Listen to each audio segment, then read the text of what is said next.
días, buenas tardes o buenas noches. Soy Carla Milani desde Buenos Aires, Argentina, y voy a compartir con ustedes las buenas preguntas en los instrumentos de evaluación. Para ponernos en clima, quería compartir las palabras de una española, Dolores Reich, que hace ya unos cuantos años nos hablaba de las TIC, las TAC y las TEP. Las TIC, término ya ultra conocido por todos, que nuestros alumnos manejan muy bien. Las TAC, que son las tecnologías del aprendizaje y del conocimiento, y las TEP, que son las tecnologías del empoderamiento y la participación. Hoy, varios años después, se puede vivenciar la aplicación de estos conceptos. La educación hoy necesita de las TIC para poder llegar a las casas de nuestros alumnos. Las TAC permiten a los docentes desarrollar el proceso de enseñanza-aprendizaje. Y de esta pandemia sacamos una oportunidad en el desarrollo de las TEP. Nos estamos empoderando y participando de maneras inimaginables. Profes, llevamos meses de clases virtuales. Hemos tenido que repensar contenidos, tiempos de apropiación de los mismos, repensamos el cómo llegar a nuestros alumnos. En un principio quizás se ocasionó el caos, pero es real que en momentos de crisis, si no existe el caos, no se percibe la crisis. Luego de las primeras semanas, con acompañamiento de todos nuestros pares, hemos ido aprendiendo. ¿Y esto qué significa? Que sin proponérnoslo, nos tuvimos que capacitar. Y ahí estoy viendo oportunidad. ¿Cuántas veces te planteaste que deberías hacer un curso de TIC y lo dejabas pasar porque no era específicamente lo que te gustaba? Bien, ahora lo estás haciendo, junto a tus hijos, tu esposo o esposa, o algún familiar o amigo que conviva con vos y que te dé algunos consejitos.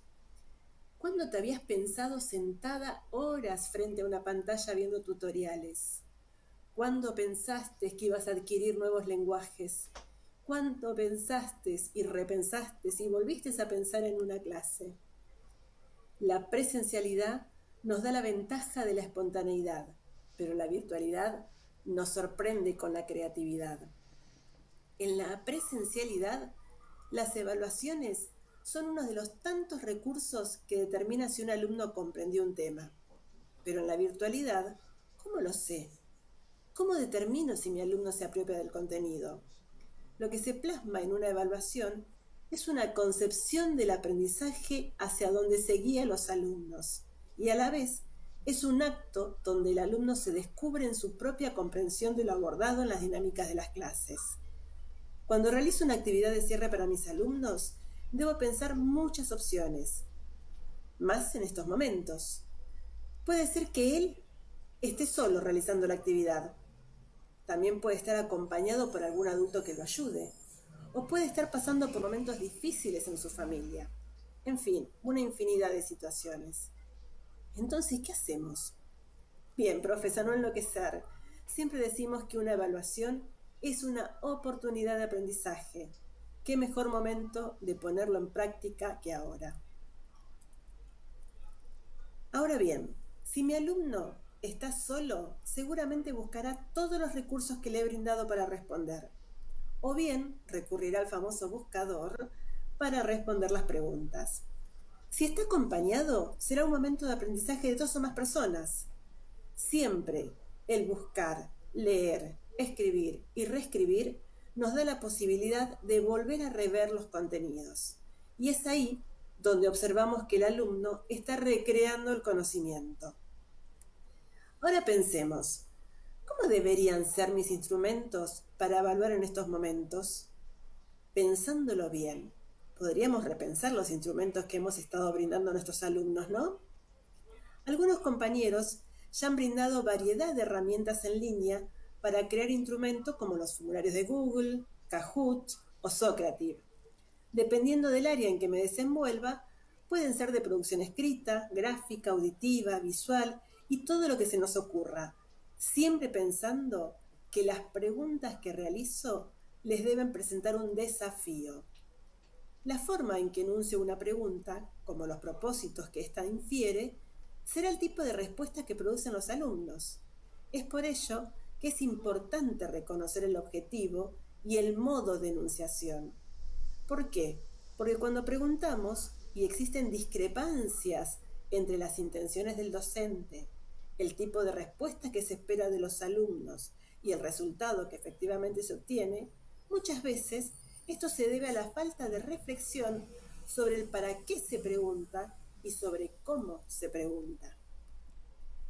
Como dice Rebeca Anijovic y Silvia Mora acerca de la evaluación, ellas escribieron un libro que se llama Estrategias de enseñanza, otra mirada al quehacer en el aula, y en uno de sus capítulos habla específicamente de las buenas preguntas. Y es ahí donde me detengo. A ver, ¿no les pasa que durante años de dar lo mismo, terminamos haciendo más o menos las mismas preguntas en los exámenes? Quizás lo que tendríamos que repensar es en el cómo preguntar. Y es aquí donde las buenas preguntas de estas autoras aportan una oportunidad. Las autoras exponen en su libro que para aprender a plantear preguntas adecuadas o para poner a prueba las preguntas formuladas, es útil conocer algunas clasificaciones y propósitos. Estos pueden servir como marco de referencia tanto a la hora de elaborar preguntas como en el momento de evaluarlas, antes, durante y después de formularlas. Y nos presentan algunas clasificaciones que dependen del nivel de pensamiento que intentamos estimular. Por ejemplo, vamos a contar con preguntas sencillas, que son las que nos invitan a repetir contenidos, a hacer descripciones fácticas o bien aplicación mecánicas de algoritmo. ¿Cuál es la lógica de estas preguntas? La repetición. Ejemplos. ¿Qué es un triángulo? ¿Qué es una célula? Lo que el chico va a tener que hacer ahí es simplemente repetir lo que tenga en su memoria. También tenemos preguntas de comprensión. Estas invitan a un nivel medio de comprensión de texto o un análisis que implica poder establecer relaciones. Justamente la lógica de este tipo de preguntas es la de relacionar. ¿Qué puedo preguntar acá? Y acá es la que mayormente utilizamos. Por ejemplo, ¿por qué sucede tal cosa? ¿Cómo es lo que aconteció en tal fecha? O el famoso comentar, describir, explicar, comparar. También tenemos las preguntas genuinas, que son de alto nivel cognitivo. Estas preguntas nos invitan a una comprensión profunda y genuina, pudiendo aplicar a nuevas situaciones lo adquirido. ¿Cuál es la lógica de este tipo de preguntas? Justamente es la de comprender, la de problematizar y la de transferir. Y algunos ejemplos puede ser cómo demostrarías que sucede tal cosa, cuál es tu hipótesis acerca de estos datos que estás obteniendo.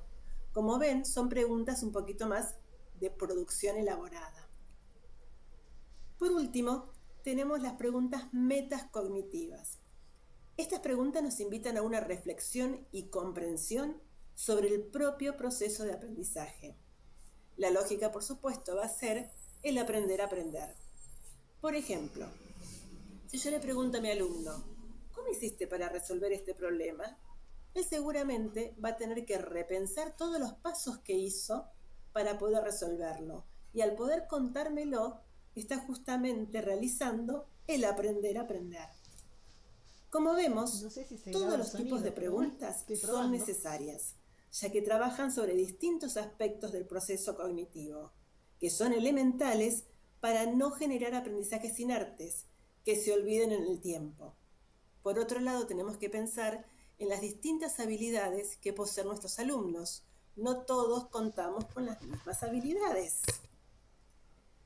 Ahora bien, ya conocemos algunas de las clasificaciones de pregunta.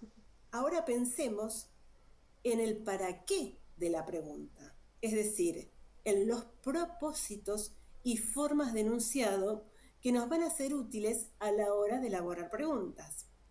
Y acá tenemos una grilla que aparece en el texto de Anijovic y Mora, que dice, por ejemplo, un propósito: promover el desarrollo de competencias de comunicación para cada uno de los alumnos. Y tengo justamente la manera de enunciarlas. El para qué o explicar son maneras de promover esta competencia comunicacional. Otro ejemplo que tenemos es si deseo establecer relaciones entre contenidos y conceptos. Para eso puedo enunciar en qué se diferencian, en qué se parecen. Entonces yo tengo que reconocer lo que quiero saber, lo que quiero preguntar y quiero que el alumno me responda, y en base a eso poder enunciarlas. Otro tipo de propósito puede ser el de focalizar en una habilidad de pensamiento y que tenga relación con el contenido. Entonces ahí le puedo llegar a preguntar, ¿podés predecir tal y tal situación?